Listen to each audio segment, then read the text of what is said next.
But he spent a great deal of time just rolling balls down an inclined plane, carefully recording the distance they traveled as a function of elapsed time.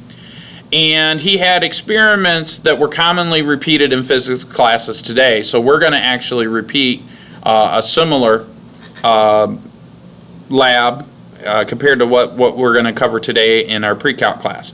And so the question is what graphical model fits this data, and can you find an algebraic model that fits? So the top row is just time, and it looks like he measured it every second. And the bottom row is just how long or how much distance did the ball roll down this inclined plane. Now, inclined plane is like a ramp. So to do that, the first thing we need to do is we just need to open up our calculators and enter the data in the list.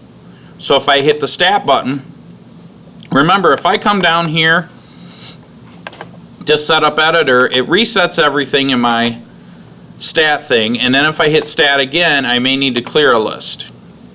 Didn't have to. So I'm gonna do the top row first. So I'm gonna put time in for L1. So I'm gonna say 0, enter, 1, enter, 2, enter, 3, enter, 4, 5, 6, 7, 8. Right? Is that right?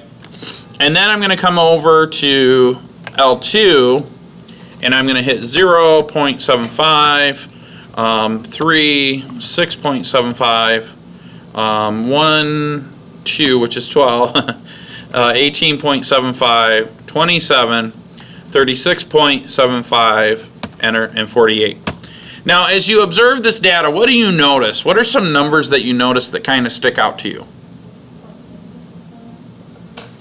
We've got some 0.75s, every other number, and then it looks like there's a pattern, right?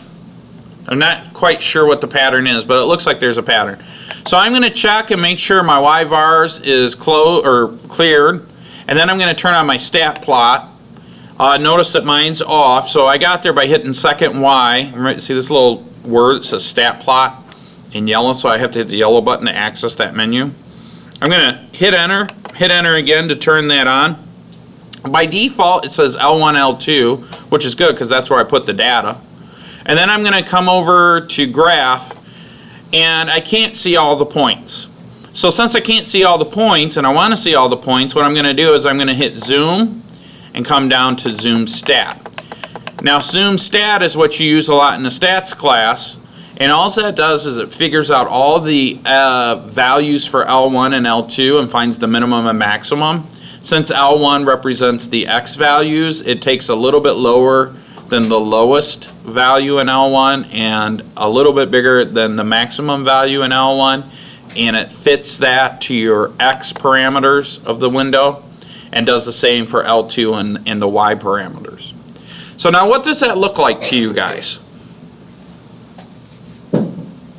What kind of function does that look like to you guys?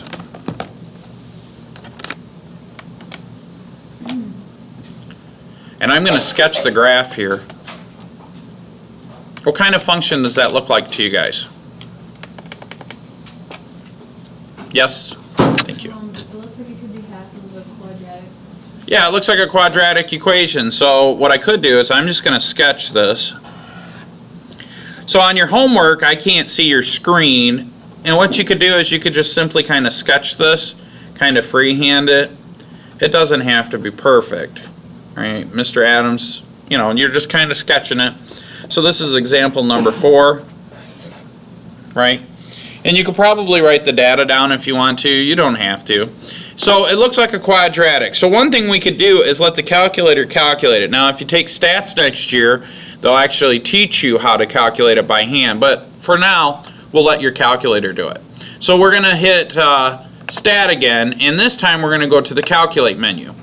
Now, we call fitting data to a mathematical model a regression, and since we think it's a quadratic equation, we're going to do a quadratic regression.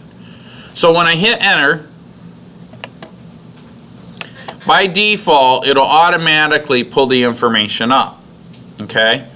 Now, what that's saying is, on your calculator, it's saying that y is equal to ax squared plus bx plus c, and then it gives us that a is equal to 0.75, B is equal to 0, and then C is equal to 0. So really what they're saying is that our equation is 0.75x squared, right? That's what they're saying. Now, I want to show you that if you come in here and hit Stat, go to Calculate, and then go to Quad Reg, we can automatically plug that equation into our grapher. So what I want to do is you could hit the vars button, go to yvars, select function, and then choose y1.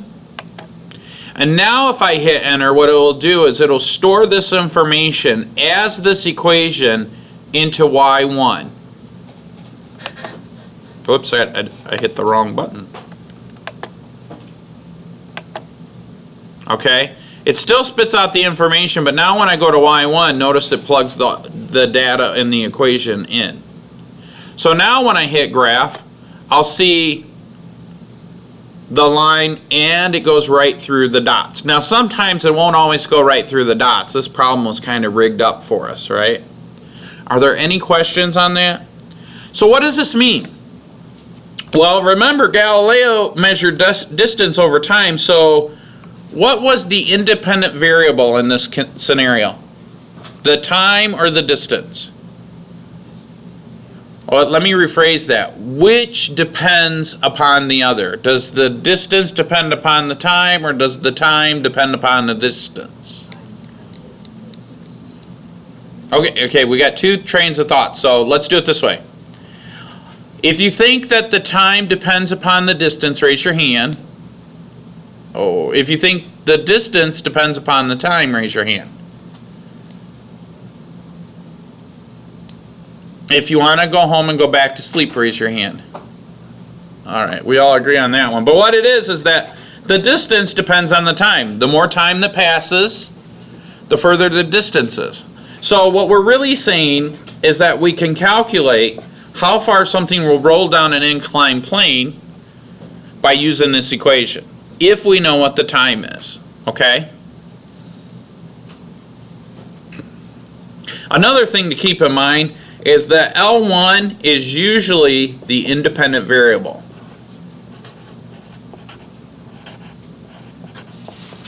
Where L2 in the calculator is the dependent. Now, sometimes you got to remember that because the book won't tell you, especially in your stat class, and if you accidentally put the wrong variable in the wrong spot, you'll get a wrong answer, okay?